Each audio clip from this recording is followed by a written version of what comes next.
Hi, I'm Damon from Haldimand Motors. I'm here with Maureen from the Norfolk Haldimand Community Hospice. We're inside the vehicle instead of outside because currently it's in a torrential downpour, but we moved everything inside the 2017 Pacifica and we're going to be on our drive. So what do you do for the Norfolk Haldimand Community Hospice?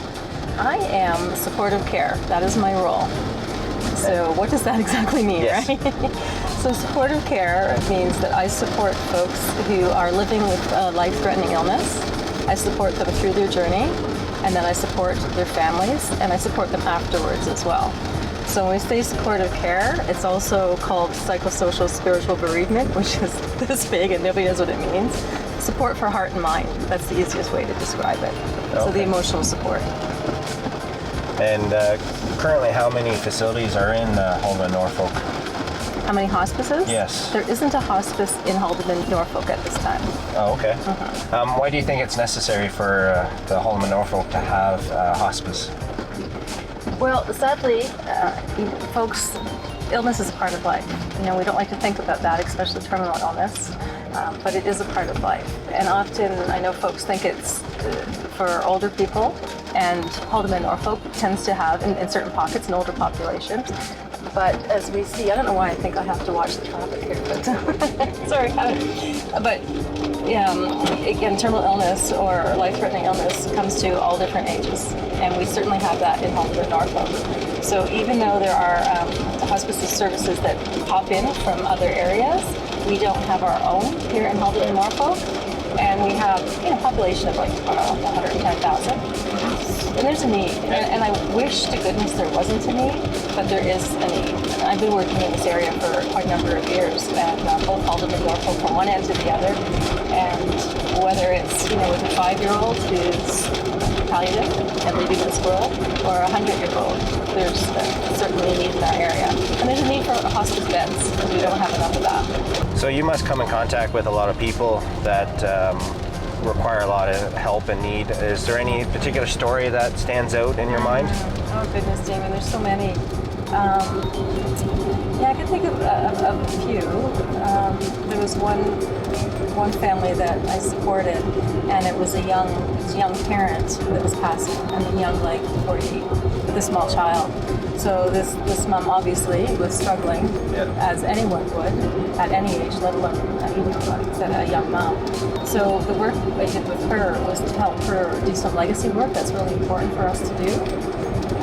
So we worked together and we created letters and cards for her to leave for her child. From that moment, the child was quite young, like right through to when her little one was going to be 21. So graduation cards, it's your 13th birthday, it's your 16th birthday, you're going to grade 8, you're going to high school, all these letters and notes. And it was, for me, I might do this all the time, but it was quite an emotional journey. So while doing that, it was obviously we're doing it to leave the legacy for the little girl from her mom, but it was also helping mom process through what she was going through. And so we'd sit together, and the deal was with this mom. She says, "Okay, we're going to do this every week. You need to bring me peanut butter cups." I'm like, I'm on it, right? And we sat down there. I think I gained but 30 pounds, doesn't matter. And we sat there together, and we did the best we could in this situation, and gave her a chance to talk about what she knew she was going to be missing, how she wanted to be remembered by her little girl, and the message that she wanted to leave. So that, hard as it was, it filled my heart to be able to walk that journey with her. So that was one that really stands out in my head, and I use that story with permission from the family often. So how can we ask the community for helping the hospice to gain better traction in the area? Yeah, that's a great question, and I'm just so on that one. Right? So our goal with the hospice is to build a center for hospice palliative care that would service both Haldimand and Norfolk, like again, one end to all sides.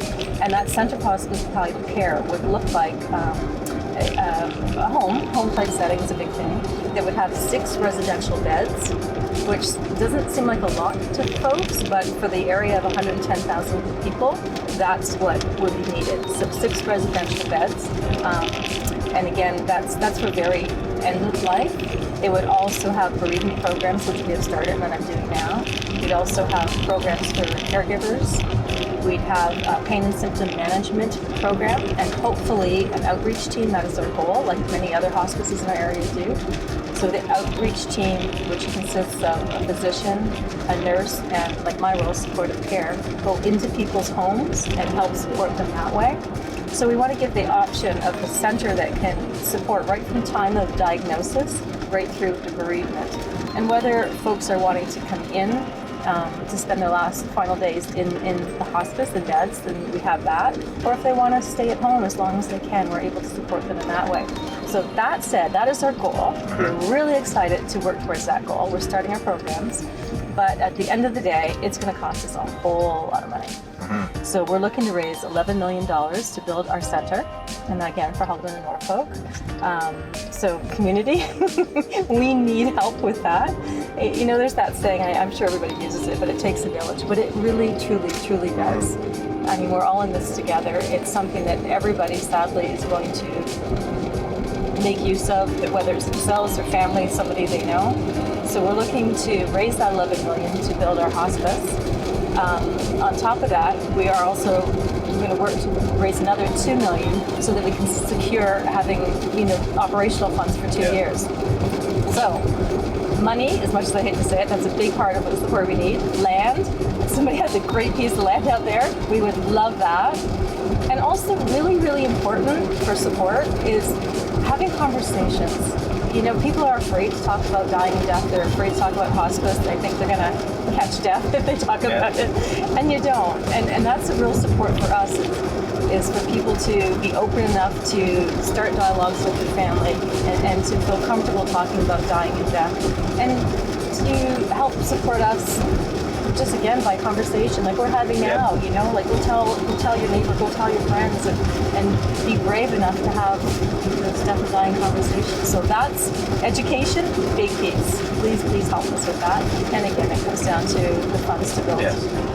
For having know about this now, we do have family members that have gone through a situation, whether it was the daughter dealing with breast cancer, and then unfortunately a few years later, the mother passing with cancer too, and then dealing with 2 small kids as well, and a husband that now has to figure out things.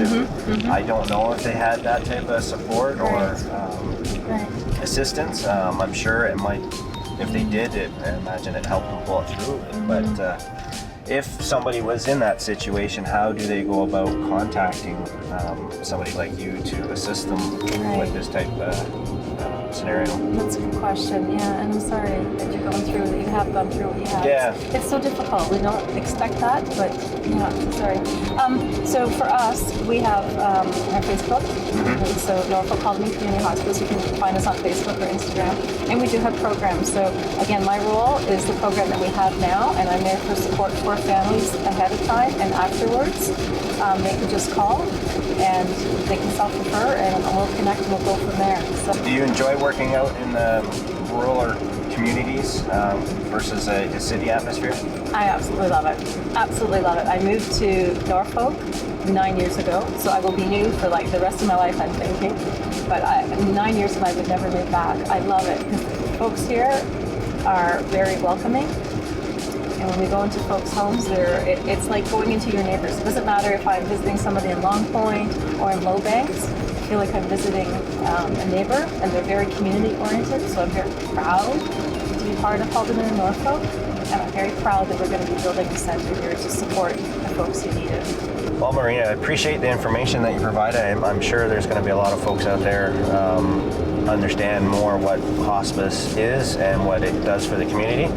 I just want to say thank you again as we pull into Haldimand Motors. Oh, thank you so much, Damien, and thank you to Haldimand Motors. Like, we're really grateful. Like I said, it takes a village, and you guys are part of the village, and we're so grateful for being able to do this today. Thank you. Thank you.